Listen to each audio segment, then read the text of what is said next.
Like the video as you coming in, it's Vinnies talk. Let's go. Welcome to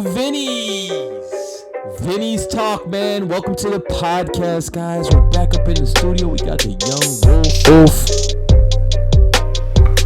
We got Gabby Petito. Anyways, rest in peace. Today we're going to be talking about the Idaho 4 once again, right? Rest in peace to Maddie, Kaylee, Ethan, and Xana.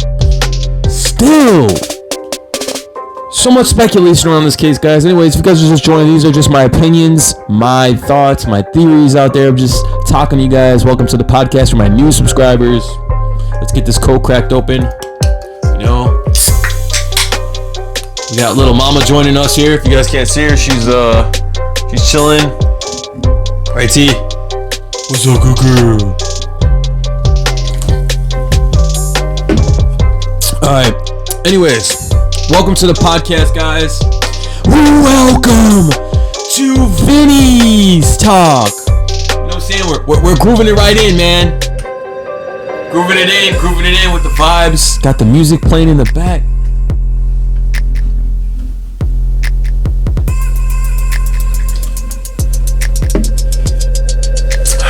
Anyways, welcome to the podcast, True Crime Talk, where we talk about cases, justice for all the victims involved in these cases, right? We want to get to the bottom of it. Now, as we talk about the Idaho 4, we've been covering this case for about roughly, I want to say almost a month and a half, 2 months. Brian Kober, the suspected killer, in custody in Idaho, right? All these different things that are coming out about him and the victims, and then the 2 surviving roommates, and now there was a release of the arrest warrants and all these other stuff, and now I'm hearing that they have evidence of hair from the house, DNA, and all this other stuff. This is all from what they're saying, right, on YouTube. And supposedly Brian Koberger had been contacting one of the victims through Instagram, IG, right? Numerous times, like, hey, how are you? And before we knew all this information and everything else was going on in this case, we also knew that Kaylee potentially had a stalker, right? Kaylee had a stalker and all this other stuff. Well, it looks like it could be true, right, guys? With all the shit that's going on with this case. And then learning, what's up, guys? We need you in the house. But learning that this dude is just, he seems really creepy, right? I don't know this dude. I don't know his personality, but from watching him and from what the police have gained evidence to and all these other things in this magnitude, whatever the case may be, there's not going to be a preliminary hearing until June. So, like I said, man, there's going to be a lot of speculation around this case. Now, what I'm hearing is that they found some type of hair follicles or hair at the scene of the murders, right? I'm not sure how true that is or what the case may be. You know, the police said that the victims fell asleep and that they were originally killed in their sleep, right? We all heard that that's the case, that the 4 students that were murdered were all asleep. But then the affidavit came out and we found out that Xana and Ethan might have been awake, or was it just Xana? Because the 2 surviving roommates were awake. Maddie and Kaylee were to be that they were the only ones actually asleep.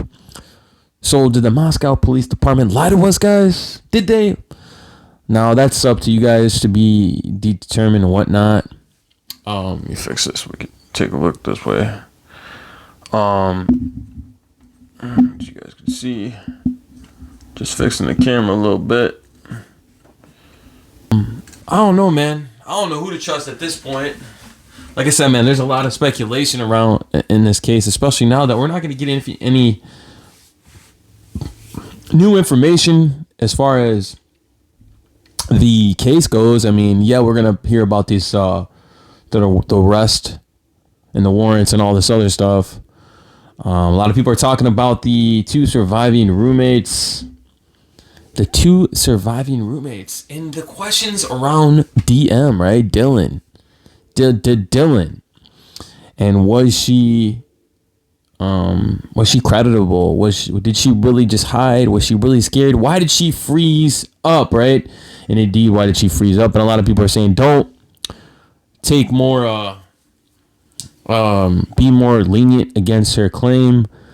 And I'm not trying to blame anybody. I'm just asking questions. Like I said, these are just my opinions and my thoughts. I just find it's very crazy to me that, you could describe someone being in your home, one of the roommates, describe this man and his bushy eyebrows in detail, and then also describing that he was dressed in black, that she did indeed hear somebody weeping, crying, and the dog barking.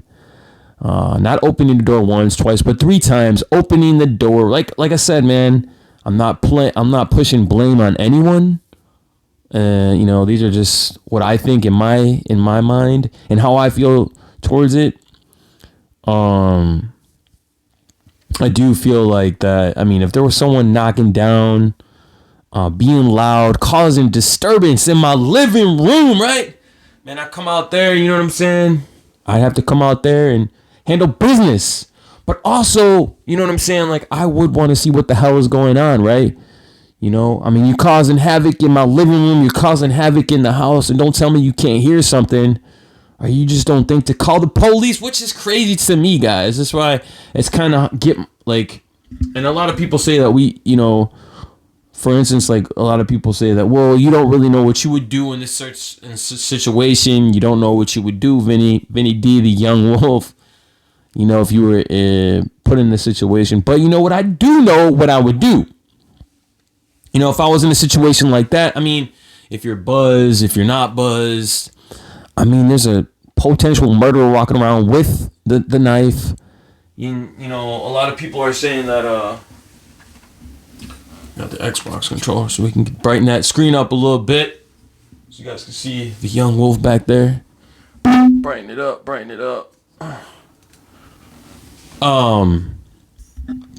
So a lot of people are saying like, yeah, well, you don't really know what you would do, and I'm like, yeah, I actually do know what I would do. I have a mind of my own, and not a lot of people out in the world of today that do have a mind of their own. But guess what, son? I have a mind of my own, and I definitely have an idea what I would do, and that's definitely get the hell out of Dodge, or definitely see what the hell would be going on in case there was a murder in my house, and putting a threat to my roommates or putting a threat to my life. That's the scary thing. And the fact that she's seen the person claiming to see the person walking towards her out the door, right? That's where I feel like, Dylan, I don't know, man. Like I said, she could have been in a shock. Like she said that she was in shock. She froze up.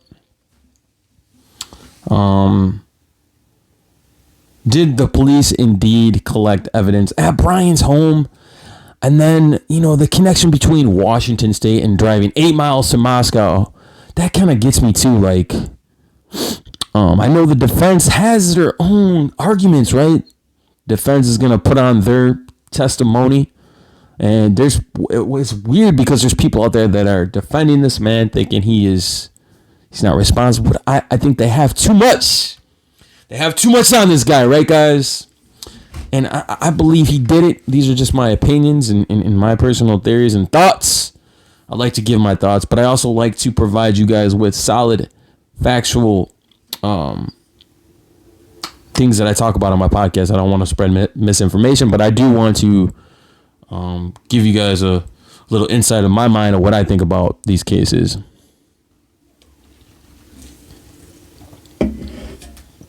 So I really do feel like that there's so much speculation in this case. And then there's so many questions that need to be answered, which I do believe we will learn from the trial. And we will learn from everything else that's going to come out between now and in the summertime, right? But I think a lot of people do believe that it's really sketchy to some people about the whole roommate situation. And now I'm hearing talks of people talking about, was there drugs involved and all this stuff. So, I mean, I don't know. Maybe. Personally, I don't think so. I really do believe that this person acted alone. The killer acted alone. And I'm interested to see what's going to happen. But I will keep giving you guys my theories and my thoughts onto the case because that's all I can do, right?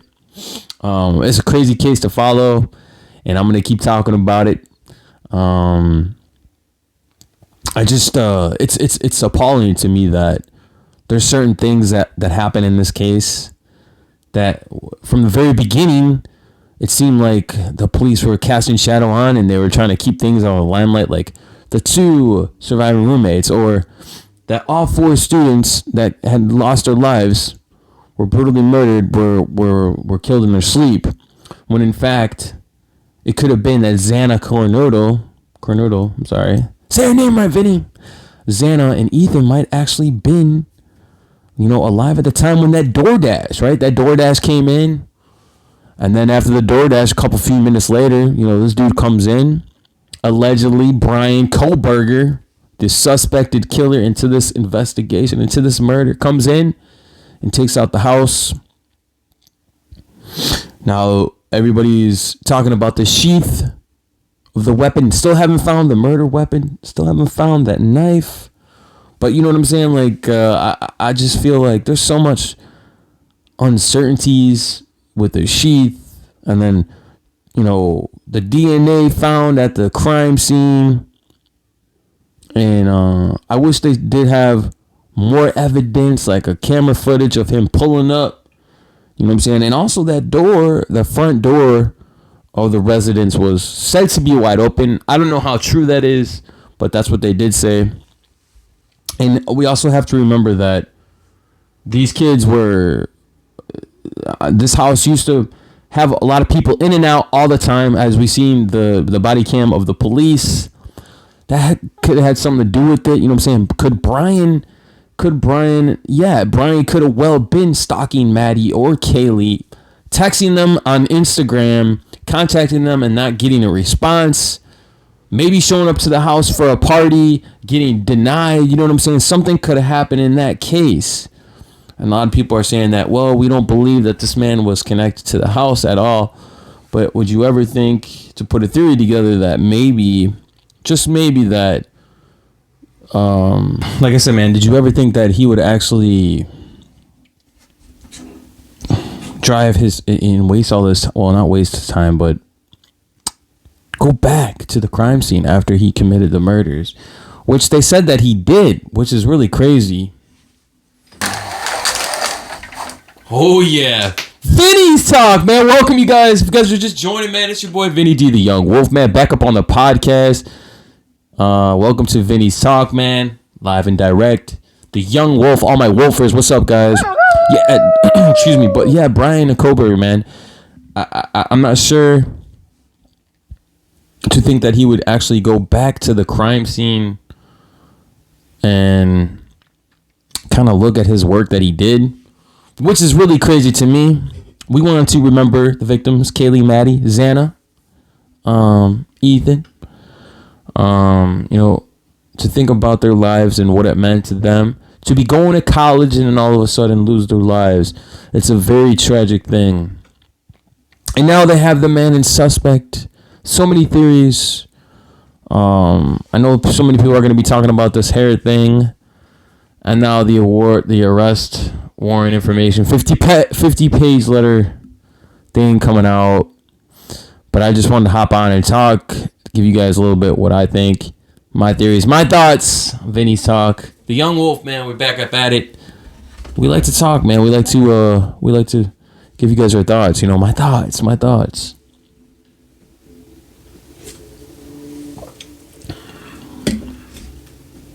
How's everybody doing out there, man? It's a gloomy day. It's cloudy. The weather's not all that great. All these cases are coming out. But I just can't believe how long it's going to be until we have to wait for this preliminary trial, right? I mean, the trial might not even begin for another, year, right? They're saying. After that, we'll learn something. But I'm pretty sure, along the way, it's going to be crazy because And there's going to be so much speculation out there, so many different theories. People thinking, especially with the roommate situation, DM, you know what I'm saying? Bethany Funk, you know what I'm saying? Was she sleeping when Brian came in the house, right? The alleged killer. And why did DM, right? Dylan, why did she explain? It's so in detail. Like she said, if she wasn't intoxicated, if she was on drugs, if she was just in shock and she was scared, why did she hide and not actually call the police? And a lot of people are shooting this down like, why are you attacking this girl? Or why blah, blah, blah, this, why this? But it's not that. It's more like asking questions. Because she's the last person to see the perpetrator into the home. So I really do believe that she will be the key into this trial coming up, into the conviction in this person. She will be key to that.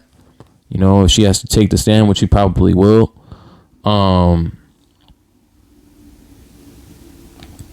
I think it's crazy, man. I really think it's crazy that how someone could just do that to 4 people. This person, Brian Kohlberger, the suspect, definitely dealing with some type of hate in his heart, demons in his mind, and to think that you could carry this out. Also, this person is said to be a vegan, right? They always say, now no hate to the vegan population and to the community out there, but they always say some of the vegans, they hate. It's like they almost hate people. They don't like to be around people, or they have like bad karma or something against people, so they act a certain way. But I don't know, man. That's just the way I feel, right? I mean, after all, he asked his family to buy different pots to cook his food in. What kind of person does that, right? I mean, I don't know. It's kind of weird if you ask me. Vinny Day, man. We back about it. Talking about true crime. Everybody's like, true crime, the Idaho 4. Been talking about it for a long time. We're going to be talking about it for a longer more time. And we're going to keep talking about the Gabby Petito case and the Kylie Rodney. Stay tuned, man. We got more Kylie Rodney coming up. Case is still open. You know what I'm saying? According to the law enforcement. But I want to thank you guys for joining this podcast. All right. This is the Idaho 4. And we're just giving you guys my thoughts, my theories on it. And I want to thank you guys for joining today. And until the next time, guys, peace out. Sayonara. We're out of here, man. Vinnies Talk, baby.